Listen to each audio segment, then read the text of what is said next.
زندگی بدل جائے. تمہیں تمہارا دین سکھا کے گئے ہیں.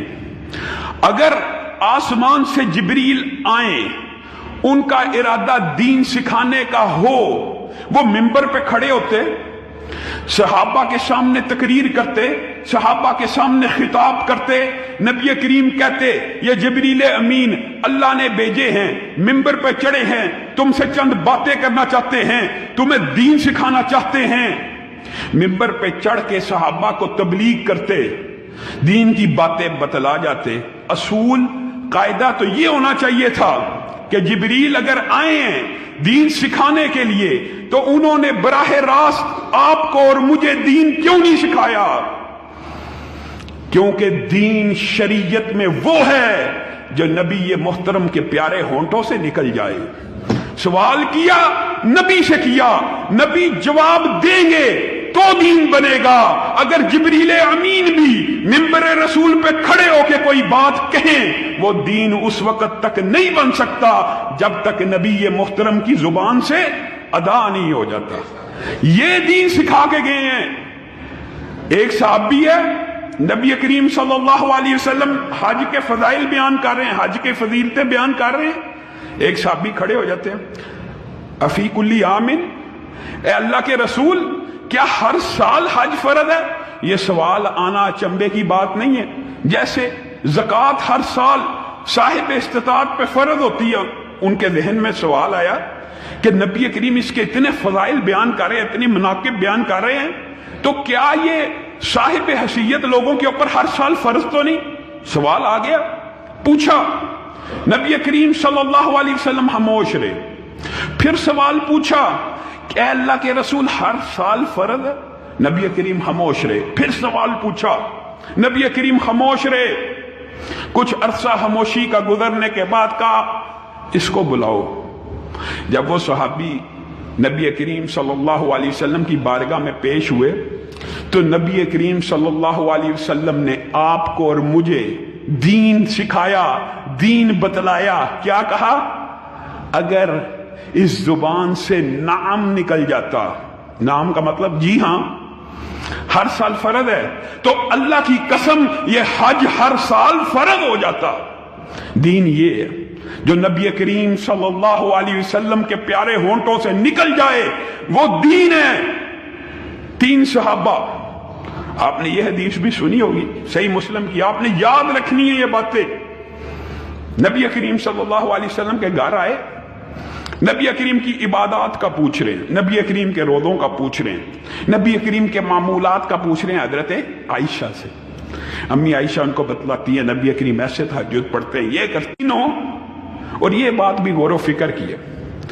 صحابہ نبی کریم صلی اللہ علیہ وسلم کی بارگاہ میں جب پیش ہوتے تھے نا، آج کے مسلمانوں کی طرح دنیا کے مسائل بھی حل ہونے چاہیے، لیکن آپ نے اس بات کا مشاہدہ کیا ہوگا جب بھی کوئی بندہ عالم کے پاس آتا ہے، مولوی کے پاس جاتا ہے، ایک ہی بات پوچھتا ہے، فلاں پریشانی ہے کیسے حل ہوگی، فلاں مصیبت ہے کوئی وظیفہ بتا دیا جائے، فلاں مشکل ہے، بچے پریشان ہیں، بچیوں کا معاملہ ہے، کوئی ذکر کا طریقہ، کوئی اذکار، کوئی وظیفہ. اور صحابہ نبی کریم صلی اللہ علیہ وسلم کی بارگاہ میں پیش ہوتے تھے، کیا یہ سوال کرتے تھے؟ نہیں. کیا کہتے تھے؟ اے اللہ کے رسول کوئی ایسا عمل بتا دیجئے جو جنت کے قریب کر دے، کوئی ایسا عمل بتا دیجئے جہنم سے دور کر دے، کوئی ایسا عمل بتا دیجئے جو اللہ کو پسند ہو، کوئی ایسا عمل بتا دیجئے جس سے اللہ کے محبوب بن جائیں. صحابہ کے سوالات کیا تھے، ہمارے کیا؟ امی عائشہ سے نبی کریم کی عبادات کا پوچھنے گئے ہیں، پھر آپس میں مشورہ کر رہے ہیں. کہا وہ تو بخشے ہوئے ہیں، ان کے تو اللہ تعالیٰ نے اگلے پچھلے سب معاف کیے ہیں، وہ تو معصوم عن الخطا ہیں.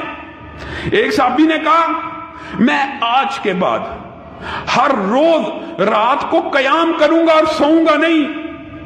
دوسرا صحابی کہتا ہے اچھی بات ہے، اور میں یہ ارادہ کرتا ہوں میں ہر روز روزہ رکھوں گا بلا ناگا. تیسرے صحابی نے کہا شادی کرنے سے انسان دنیا کے معاملات میں مشغول ہو جاتا ہے، میں اب وہ ہوں جو آج کے بعد شادی نہیں کروں گا. نبی کریم صلی اللہ علیہ وسلم وہ نکل رہے ہیں، نبی کریم گھر میں داخل ہو رہے ہیں. امی عائشہ نے بتلایا ابھی آپ کے 3 ساتھی آئے تھے، 3 صحابی آئے تھے، مجھ سے یہ معاملہ پوچھ کے گئے ہیں۔ اچھا، انہوں نے کیا کہا؟ انہوں نے یہ باتیں کی۔ نبی کریم صلی اللہ علیہ وسلم ایک دم کھڑے ہو گئے، فوری بعد نکلے، ابھی کچھ دور پہنچے، ان تینوں کو پکڑ لیا، کہا رکو رکو رکو رکو۔ کن کو مخاطب ہو رہے ہیں؟ صحابہ کو۔ ساری دنیا کے امام، سارے دنیا کے اولیاء، ساری دنیا کے فقیہ جمع ہو جائیں، کسی ایک صحابی کی عظمت کا مقابلہ نہیں کر سکتے۔ ان کو روک کے کیا کہہ رہے ہیں؟ کیا تم نے یہ کہا تھا؟ ہاں اللہ کے رسول، ہم نے یہ کہا تھا۔ سنو، میں تم میں سے سب سے زیادہ اللہ سے ڈرنے والا ہوں۔ نبی کریم صلی اللہ علیہ وسلم سے زیادہ کوئی دنیا میں متقی ہو سکتا ہے؟ کوئی ان سے افضل اعلیٰ ہو سکتا ہے؟ میں سب سے زیادہ اللہ کا خوف کرنے والا ہوں۔ سنو، میں رات کو سوتا بھی ہوں اور رات کو قیام بھی کرتا ہوں، میں روزہ رکھتا بھی ہوں، میں پیر کا روزہ رکھتا ہوں، پھر منگل بدھ کا چھوڑتا ہوں، میں جمعرات کا روزہ رکھتا ہوں، جمعہ ہفتہ اتوار کا چھوڑتا ہوں، میں 13، 14، 15 تاریخ کے ایام 20 کے روزے رکھتا ہوں، باقی مہینے کو چھوڑتا ہوں۔ یہ جو تو نے سارے رات کے قیام کی بات کی، یہ جو تو نے سارے دنوں کے روزوں کی بات کی، میں تجھ سے زیادہ ڈرنے والا ہوں۔ یہ دو وہ تھے جنہوں نے اپنے فہم سے نبی کریم صلی اللہ علیہ وسلم سے زیادہ عبادت کرنے کی کوشش کی۔ نیت کیا تھی؟ نیک نہیں تھی؟ سچے دل سے بتانا، نیت خالص نہیں تھی؟ کیا چاہتے نہیں تھے اللہ ہماری عبادات کو قبول کر لے؟ یہی خواہش تھی۔ اسی لیے نبی کریم صلی اللہ علیہ وسلم کے معمولات پوچھنے گئے تھے کہ ہم ان کو اپنائیں، لیکن ان کے اپنے ذہن میں یہ بات آئی کہ اس کے تو اگلے پچھلے، ان کے تو اگلے پچھلے سارے گناہ معاف ہیں، ہم ان سے کچھ آگے بڑھ جائیں۔ 2 کا ارادہ یہ تھا، اور تیسرے کا ارادہ کیا ہوا؟ ان دونوں نے دین میں زیادتی کی کوشش کی، اور تیسرے نے کیا کہا کہ میں شادی نہیں کروں گا، دین میں کمی کرنے کی کوشش کی۔ نبی کریم صلی اللہ علیہ وسلم نے کہا میں شادی کرتا بھی ہوں اور میرے پاس عورتیں بھی ہیں۔ پھر ان تینوں کو جواب دینے کے بعد جو الفاظ نبی کریم صلی اللہ علیہ وسلم نے کہے وہ دین ہے۔ نبی کریم صلی اللہ علیہ وسلم نے کہا فمن راغب عن سنتی، یہ جو میرے معمولات ہیں، یہ جو میری عادات ہیں، یہ جو میرے اطوار ہیں، جو ان سے اعراض برتے گا۔ اعراض کا کیا ترجمہ ہوتا ہے پتہ؟ اعراض کا ترجمہ، تھوڑی آواز آہستہ کریں، اعراض کا ترجمہ یہ ہوتا ہے کہ آگے نکل جانا یا پیچھے رہ جانا، دونوں معنی پائے جاتے ہیں۔ یعنی جو سنت طریقہ ہے اس کو چھوڑ کر کچھ اور طریقے یا ایڈ کر لینا یا ان میں کمی کر لینا۔ نبی کریم نے کہا جو میری سنتوں سے اعراض برتے گا، صحابہ کو کہہ رہے ہیں، وہ میری امت میں سے ہی نہیں ہے، وہ میری امت میں سے نہیں ہے۔ لوگوں، دین یہ ہے، شریعت یہ ہے۔ آپ اور میں، آج ہمارے معاشرے میں فلسفہ پتہ کیا ہے؟ او یار ان کی یہ رائے ہے، ان کی یہ رائے ہے، دونوں کو اپنی اپنی رائے پہ رہنے دیں۔ نعوذ باللہ، دونوں کو ایک یہ مان لے ایک وہ مان لے، یہ دین نہیں ہے۔ دین میں ایک رائے کو اختیار کیا جائے گا، کس بنیاد کے اوپر؟ 2 بنیادیں دین کے اندر یاد رکھیے۔ پہلی بات قرآن پاک، انہ لقول فصل، یہ فیصلہ کن ہے، فیصلہ کن۔ 2 بھائیوں کے درمیان، 2 اماموں کے درمیان، 2 فقیہ اور مجتہدان کے درمیان کسی بات میں اختلاف ہو جائے گا، اس کا فیصلہ کون کرے گا؟ انہ لقول فصل، یہ قرآن اس کا فیصلہ کرے گا۔ اور دوسری بات کیا ہے؟ بخاری شریف کی حدیث، جو آیت پڑھی بعین یہی الفاظ بخاری شریف میں بھی موجود ہیں، لمبی حدیث ہے، نبی کریم کے سونے کا واقعہ۔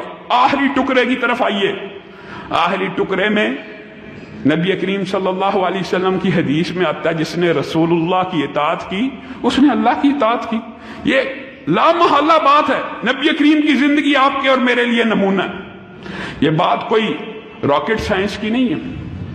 پھر اس حدیث کے جو آخر کے الفاظ ہیں ذرا ان کے اوپر غور کیجئے، محمد صلی اللہ علیہ وسلم فرق بین الناس، محمد صلی اللہ علیہ وسلم فیصلہ کن حیثیت رکھتے ہیں لوگوں میں۔ یہاں پہ فرقم بین الناس کا مطلب یہ تفریق نہیں ہے، یعنی فیصلہ کرنے والے، فرق کرنے والے کہ لوگ نبی کریم صلی اللہ علیہ وسلم کے ساتھ ہیں کہ غیر نبی کے ساتھ ہیں. محمد صلی اللہ علیہ وسلم فرقم بین الناس، محمد صلی اللہ علیہ وسلم فرق کرنے والے ہوں گے لوگوں کے مابین. میرے بھائیوں، چند واقعات یاد کر لیں، زندگی بدل جائے گی. عمر بن العاص کتنے بڑے صحابی ہیں. معاذ بن جبل کے بارے میں تو عظمت کے واقعات لوگوں نے سنے میں، لیکن عمر بن العاص کون ہے؟ اتنے عظیم صحابی ہیں کہ ایک فیصلہ نبی کریم صلی اللہ علیہ وسلم کی بارگاہ میں پیش ہوا. نبی کریم صلی اللہ علیہ وسلم عمر کو کہتے ہیں اس کے مابین فیصلہ کروا دو. آقا آپ کے ہوتے ہوئے عمر فیصلہ کرے؟ آپ اس فیصلہ کرنے کے اہل ہیں، آپ کے ہوتے ہوئے ہماری کیا مجال؟ ہاں حق میرا ہے، لیکن میں یہ حق تجھے تفویض کرتا ہوں. یہ عمر بن العاص کی فہم و فراست ہے. نبی کریم صلی اللہ علیہ وسلم اپنی زندگی میں، اپنی موجودگی میں عمر کو حکم دے رہے ہیں ان کے مابین فیصلہ کرو. طاعون پھیل گیا، طاعون کی بیماری. عمر بن العاص علاقے کے حاکم ہیں. طاعون پھیل گیا، صحابہ تابعین عمر بن العاص کے پاس آئے، کیا کیا جائے؟ عمر بن العاص نے کہا اللہ کا عذاب آ گیا، ایسا کرو وادیوں کا رخ کرو، نہروں کا، دریاؤں کا، اس وادی کو چھوڑ دو، دور بھاگ جاؤ. لوگ سامان سمیٹ رہے ہیں، گھوڑوں پہ لاد رہے ہیں، اونٹوں پہ لاد رہے ہیں، شہر سے باہر نکل رہے ہیں. سامنے سے کون آ رہے ہیں؟ معاذ بن جبل آ رہے ہیں. کہاں جاتے ہو؟ طاعون پھیل گیا. طاعون پھیل گیا تو کیا ہوا؟ عمر بن العاص کا حکم ہے بستی چھوڑ دو، نکل جاؤ، یہاں پہ رکو رکو، میں عمر بن العاص سے بات کرتا ہوں. معاذ بن جبل عمر بن العاص کے پاس گئے، کہا تو لوگوں کو نکلنے کا حکم دیتا ہے؟ جی. تیرے پاس کیا دلیل ہے؟ اللہ کا عذاب ہے، اس کے اندر ہم اپنے آپ کو مبتلا کیوں کریں؟ معاذ بن جبل نے کہا یہ دلیل نہیں ہے، یہ تیری رائے ہے، یہ تیرا مشورہ ہے. اچھا آپ کا مشورہ کیا ہے؟ میرا مشورہ کوئی نہیں. نبی کریم صلی اللہ علیہ وسلم کی ایک حدیث میرے پاس ہے، جس علاقے میں طاعون کی بیماری پھیل جائے، باہر والے اس علاقے میں داخل نہ ہوں اور اندر والوں کو فرار اختیار کرنے کی ضرورت نہیں. اندر والے فرار اختیار نہ کریں تاکہ باہر بیماری نہ پھیلے. عمر بن العاص ضد پہ اڑ گئے دور حاضر کی طرح. آج ہمارے معاشرے میں ضد، تعصب، اپنے اپنے اماموں، مولویوں، فقیہوں کا اس قدر زیادہ تعصب ہے. حدیث کے مقابلے میں امام کی بات نہیں چھوڑنی. یہاں پہ عمر بن العاص جیسے ہی حدیث رسول سنتے ہیں کہتے ہیں اس حدیث کو نافذ کر دیا جائے، عمر بن العاص کے فتوے کو مسترد کر دیا جائے، رجوع کر لیا. آج کیا ہوتا ہے؟ دکھ اور افسوس کی بات ہے. کئی مرتبہ دل زخمی ہوتا ہے یہ باتیں کرتے ہوئے. کفایہ ہدایہ کی شرح، افسوس اور دکھ کی بات اپنی طرف سے نہیں کہہ رہا، جھوٹ بولنے والے کے اوپر اللہ کی ویسے ہی لعنت ہوتی ہے. اور مینپولیٹ کرنا، دھوکہ دینا عوام کو دین کے نام پر، یہ نہایت کبھی فعل ہے. کفایہ کا مصنف ہدایہ کی شرح لکھتے ہوئے پتہ کیا کہتا ہے؟ اپنی طرف سے عبارت بھی نہیں گڑوں گا، صرف اس عبارت کا ترجمہ آپ کے سامنے رکھوں گا. حدیث لا رہا ہے، حدیث لا رہا ہے، حدیث لا رہا ہے، اور لا کس مسئلے پر ہے یہ بھی سن لیجیے. نبی کریم صلی اللہ علیہ وسلم نے فرمایا کوئی بندہ حالت احرام میں فوت ہو جائے نا، اس کو جب دفن کرنا ہے اس کا سر ننگا رکھنا ہے، اس کا چہرہ ننگا رکھنا ہے. کس وجہ سے؟ کیونکہ یہ جب قیامت کے دن اٹھے گا تو یہ الفاظ منہ پہ ہوں گے، لبیک اللہم لبیک. اس کا منہ ننگا رکھو، اس کی یہ شان اور عظمت ہے، اس کا سر ننگا رکھو، یہ حالت احرام میں ہے. ہمارے بھائی دکھ کی بات ہے نا، یہ حدیثیں لا رہے ہیں، یہ حدیث صحیح حدیث، صحیح حدیث، صحیح حدیث، صحیح حدیث. 20 حدیثیں لانے کے بعد آگے جملہ لکھتے ہیں نعوذ باللہ ہمارا مذہب ان حدیثوں کے خلاف ہے. یہ کون سا مذہب ہے؟ دکھ اور افسوس کی بات ہے. آگے مصنف لکھتے ہیں کئی مصنف اتنے بڑے عالم دین کے منہ سے دنیا سے جاتے ہوئے الفاظ نکلے، زندگی ضائع کر دی، 14 برس ایک حدیث کا جواب تلاش کرنے میں لگا دیے، 14 برس ایک حدیث کا جواب تلاش کرنے پہ لگا لیے۔ یہ کون سا مذہب اور مسلک ہے کہ حدیث کے خلاف ہمارا مذہب ہے، حدیث کا جواب تلاش کرنا ہے؟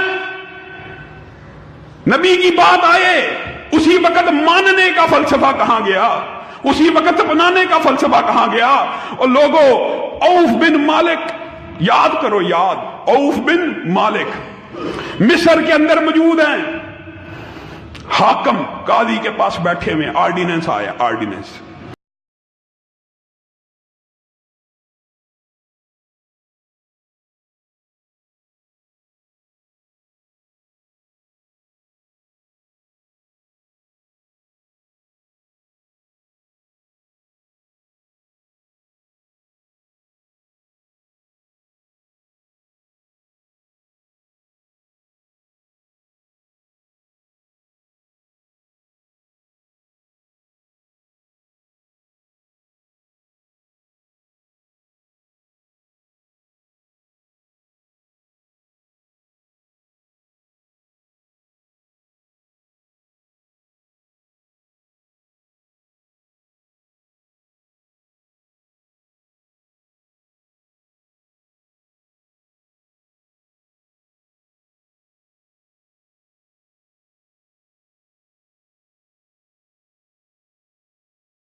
دور ہے، یہ کٹ جائے تو 6 اونٹ 50 ہی بنائے، حدیث رسول ہے، ہاتھ کا کٹ جانا 50 اونٹوں کی دیت ہے۔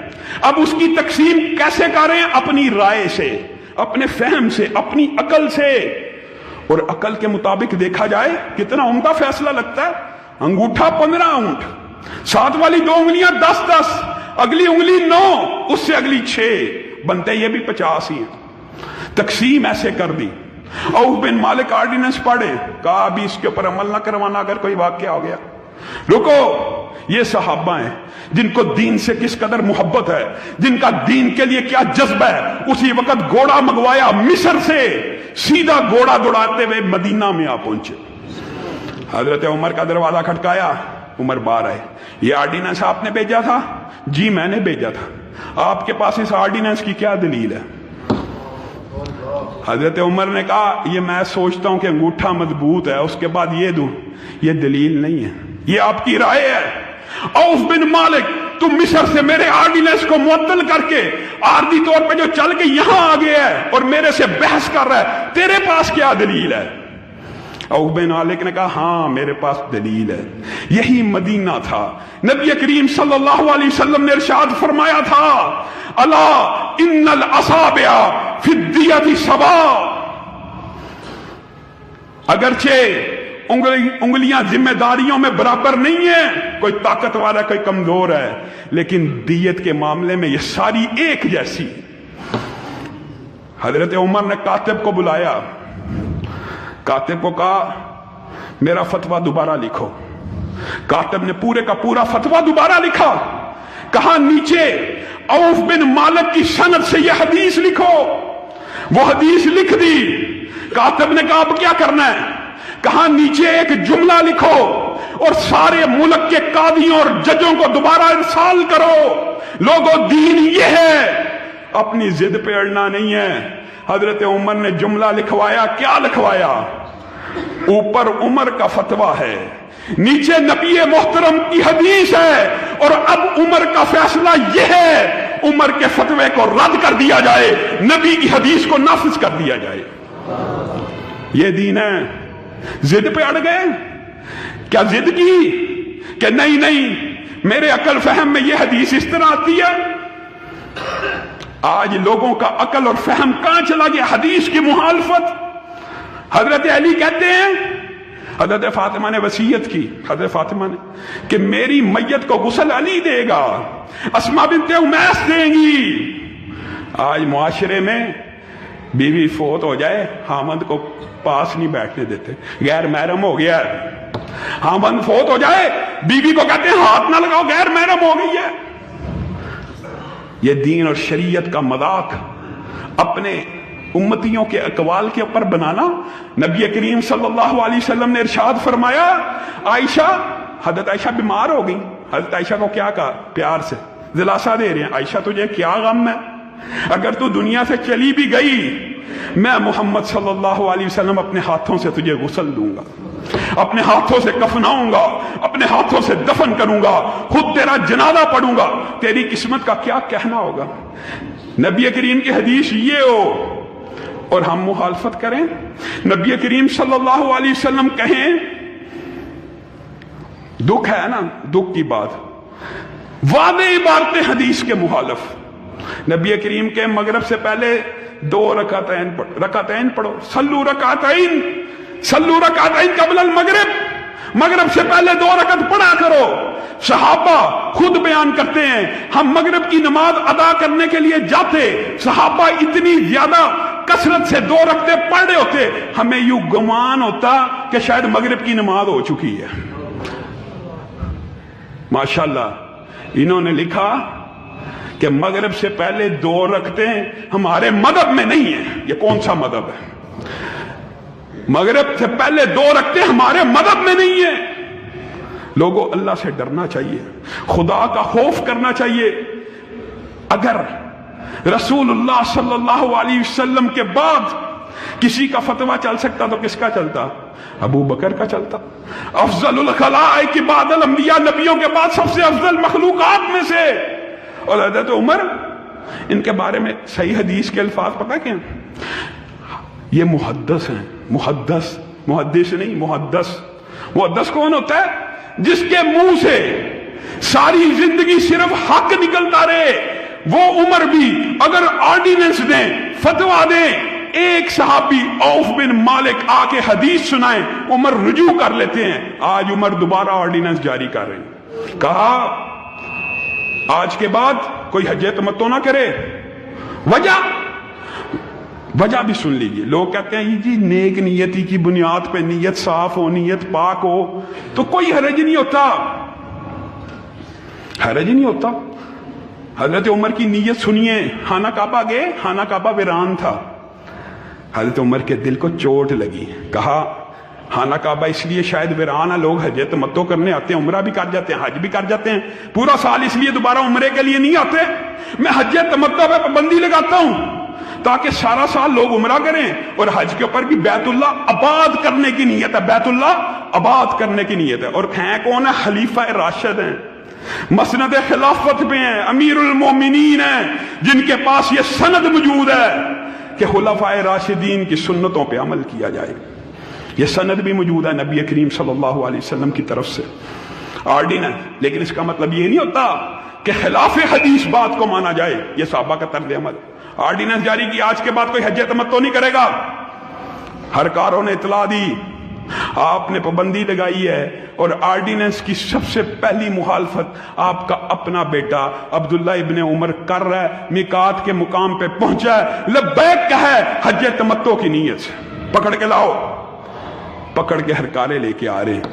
عبداللہ ابن عمر کیسے فرما بردار تھے، ہمیشہ جھکی ہوئی نظروں سے آئے، جھکی ہوئی گردن کے ساتھ آتے تھے، آج آ رہے ہیں سینہ تنا ہوا، گردن اکڑی ہوئی، آنکھیں اٹھی ہوئی۔ حضرت عمر نے بدلتے ہوئے تیوروں کو دیکھا، کیا وجہ ہے؟ میں نے آرڈیننس جاری کیا تھا، تو نے میرے حکم کی خلاف ورزی کی ہے، تجھے پتا ہے میں اپنے گھر والوں کے اوپر دگنا سزا اور دگنے عذاب کا قائل ہوں جو آرڈیننس اور حکومت کے قوانین کی مخالفت کرے۔ بابا ایک منٹ رک جائیے، سزا دینے سے پہلے اس بات کا جواب دیا جائے۔ کس بات کا؟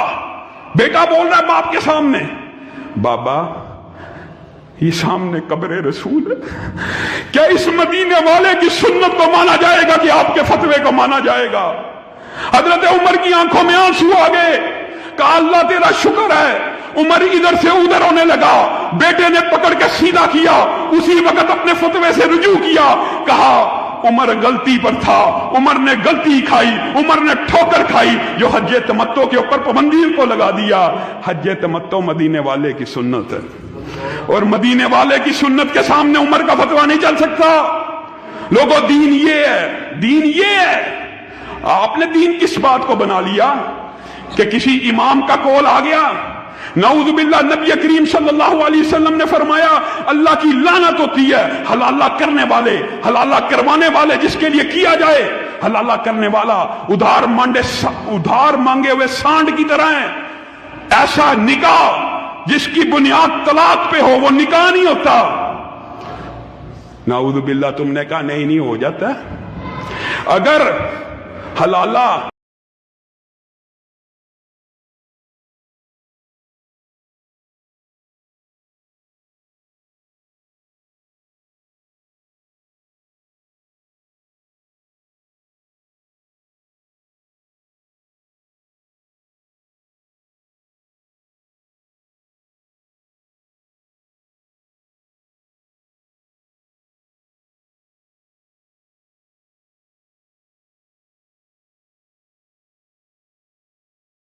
یہاں پہ حلالے کے اندر پتہ کیا طریقہ اپنایا ہوا ہے؟ نعوذ باللہ، ابھی طلاق دی، طلاق ہو گئی ہے جی، یہ بھی خلاف شریعت بات ہو گئی۔ اب سزا تجھ جیسے بد زبان اور غصے والے کو نہیں ملنی، بیوی کو ملنی ہے۔ ابھی طلاق کی عدت میں ہے، عدت میں ہے، کسی اور سے نکاح کروا دیتے ہیں، وہ ایک دن پاس رکھتا ہے، وہ طلاق دے دیتا ہے، اب اس کے نکاح کی عدت میں ہے، رجوع ہو جاتا ہے۔ دین کا مذاق اڑایا ہوا ہے، دین کا تمسخر اڑایا ہوا ہے۔ یہ شریعت ہے، یہ دین ہے۔ عبداللہ ابن عباس نے فتویٰ دیا، عبداللہ ابن عباس فتویٰ دے رہے کہ جس عورت کا خاوند فوت ہو جائے اس عورت کی عدت کتنی ہوگی؟ قرآن پاک کی آیت ہے 4 ماہ 10 دن اس کی عدت ہوگی، اور اگر حاملہ ہو تو پھر کیا عدت ہوگی؟ حضرت عبداللہ ابن عباس کا فتویٰ یہ تھا، بات کو سمجھیے، دونوں عدتوں میں سے جو عدت زیادہ وہ ہوگی۔ کیا مطلب؟ اگر حاملہ ہے 6 ماہ بعد بچہ پیدا ہونا ہے تو عدت 6 ماہ بعد، اگر حاملہ 7 ماہ بعد بچہ پیدا ہونا ہے تو عدت 7 ماہ، اگر حاملہ بچہ 2 ماہ بعد پیدا ہو گیا عدت 4 ماہ 10 دن، یعنی جو عدت بڑی ہے وہ ہوگی۔ حضرت ابو سلمہ کو مسئلے کا پتہ چلا، انہوں نے کہا نہیں، عدت ایسے نہیں ہوتی، عدت وضع حمل ہے۔ اگر عورت کا بچہ مہینے بعد پیدا ہو گیا، حامل مر گیا، عدت پوری۔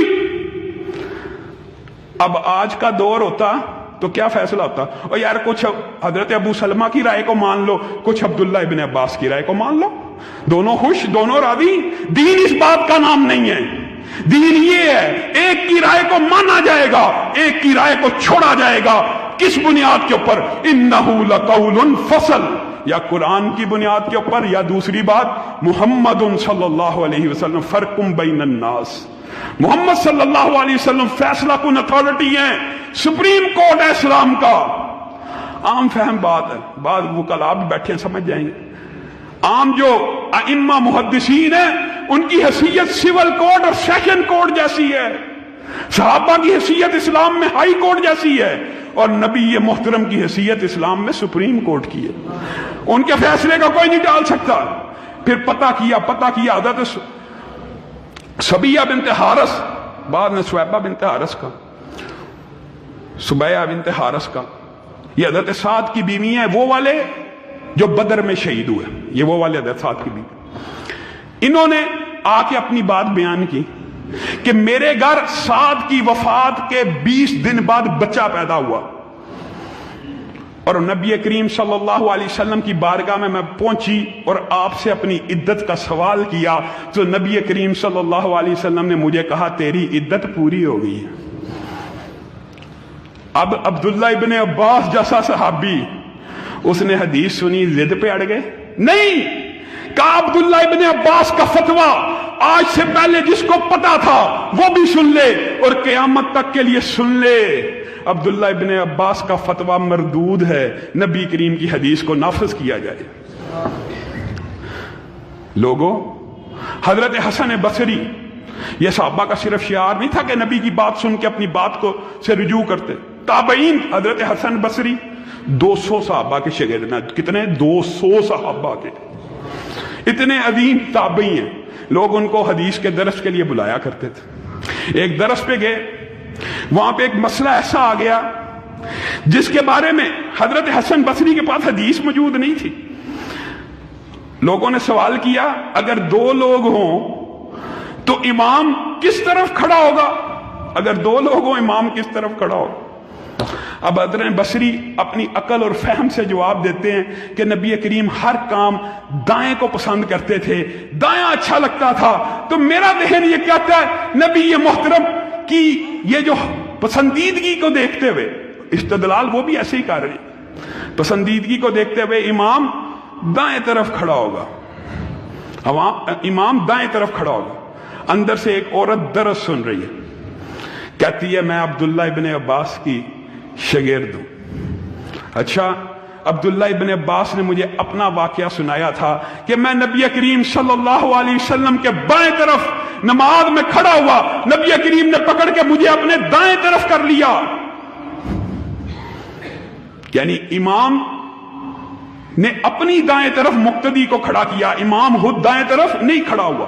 نبی کریم حسن بصری ضد پہ اڑ گئے کہ میری عقل یہ کہتی ہے. کیا کہتے ہیں؟ تریحی الفاظ ہیں. کہتے ہیں آیا دین پڑھانے تھا اور ایک عورت سے دین سیکھ کے جا رہا ہوں. دین یہ ہے, دین نبی کریم صلی اللہ علیہ وسلم کے ہونٹوں سے, پیارے ہونٹوں سے نکلے ہوئے الفاظ کا نام ہے. میں اور آپ ہر مسئلے کے اندر حدیث کی مخالفت کس وجہ سے؟ جی امام صاحب نے کہا, فقیہ صاحب کا قول ہے, مجتہد کا قول ہے, میرے امام کا قول ہے. لوگوں اللہ کی قسم, حدیث آ جائے, قول رسول آ جائے, فرمان رسول آ جائے, تقریر رسول آ جائے, پھر اس کے بعد نہ ابو بکر کا فتویٰ چلتا ہے, نہ عمر کا چلتا ہے, نہ عثمان و علی کا چلتا ہے. اگر ان صحابہ اکرام کی رائے کو نبی کریم صلی اللہ علیہ وسلم کی رائے کے مقابلے میں رد کیا جائے گا تو تیرے مولوی اور امام کی رائے کو کیسے نافذ کیا جائے؟ کیسے نافذ کیا جائے؟ آج ہر بات میں حدیث رسول کی مخالفت. نبی کریم کہیں کوئی نماز ایسی نہیں جس میں فاتحہ نہ ہو, مقتدی کی ہو, امام کی ہو, جنازہ ہو, استسقاء ہو. نہیں جی جنازے میں ہم نے نہیں پڑھنی. کب پڑھنی ہے جی؟ جب ہم تدیت کرنے آئیں گے پھر فاتحہ پڑھیں گے. جنازے میں پڑھنی نہیں, پھر جب بھی تدیت کے لیے آئے چلو فاتحہ. لوگوں جس وقت نبی کریم نے پڑھی اگر وہاں پہ نہ پڑھی تو فائدہ نہیں دے گی. ہر بات میں رسول اللہ صلی اللہ علیہ وسلم کی مخالفت کی عادت معاشرے میں کئی امور میں ایسی ہے جو میں سمجھتا ہوں کہ ان میں ائمہ کا بھی قصور نہیں. کئی باتوں ائمہ کا تو ویسے قصور نہیں, ان تک جو حدیث نہیں پہنچی انہوں نے اپنے عقل اور فہم سے بعض باتیں بتلا دی. اب یہ بات بتائیے ہمارے معاشرے کے اندر نبی کریم صلی اللہ علیہ وسلم نے کہا صفوں کو ملاؤ, صفوں کو جوڑو, صفوں کا فاصلہ نہیں ہونا چاہیے. درمیان میں اگر تم فاصلہ پیدا کرو گے, اگر تم صف کو توڑو گے اللہ تمہیں توڑ دے گا. اتنی سخت وعید ہے. ہمارے ہاں جس کے ساتھ پاؤں ملانے کی کوشش کرو ایسے پیچھے ہٹتا ہے جیسے اس کو کوئی الرجی ہو. یہ کسی فقہ کا مسئلہ بھی نہیں ہے, یہ کسی شاید امام کا قول بھی نہ ہو. صرف حدیث رسول کی مخالفت, ساتھ جڑ جانا اللہ کو پسند ہے. صفن کأنہم بنیان مرصوص, اللہ تعالیٰ صفوں کی خوبی بیان کر رہا ہے. ایسے صف بناتے ہیں مجاہد اللہ کے راستے میں جیسے شیشہ پلائی ہوئی دیوار ہو. آج اپنی صفوں کا جائزہ لیجئے, یہ شیشہ پلائی ہوئی دیوار ہے, درمیان سے چاہے پورا بندہ گزر جائے. اور حدیث میں آتا ہے شیطان جانوروں کی شکل کے اندر درمیان میں کھڑا ہو جاتا ہے, ہوش ہوتا ہے میں نے ان کی صفوں کو کاٹ دیا. ہر بات میں رسول اللہ صلی اللہ علیہ وسلم کی مخالفت. اس لیے اپنے دلوں کو کشادہ کیجئے, جہاں پہ آپ کو حدیث رسول مل گئی اس کے اوپر عمل کرنا ہے. یہ فلسفہ جعلی ہے, گھڑا ہوا ہے کہ ایسے بھی کیا تھا, یار اس رائے کو بھی مان لو, اس کو بھی مان لو. کیوں ایک رائے کو مانا جائے گا؟ نبی کریم صلی اللہ علیہ وسلم نے زندگی میں ایک مرتبہ حج کیا. حج کے سارے اعمال مفروض ہیں کہ نہیں؟ نبی کریم نے 13 سال صحابہ کے سامنے نماز پڑھی. 13 سال, ایک دفعہ نہیں, 13 سال ہر روز 5 نمازیں جماعت کے ساتھ پڑھائی ہیں. اس کے اعمال محفوظ نہیں، یہ دھوکہ ہے، یہ پروپیگنڈا ہے۔ اپنا عقیدہ یہ بناؤ، اللہ کی قسم کھلے دل سے جو بندہ رفع دین نہیں بھی کرتا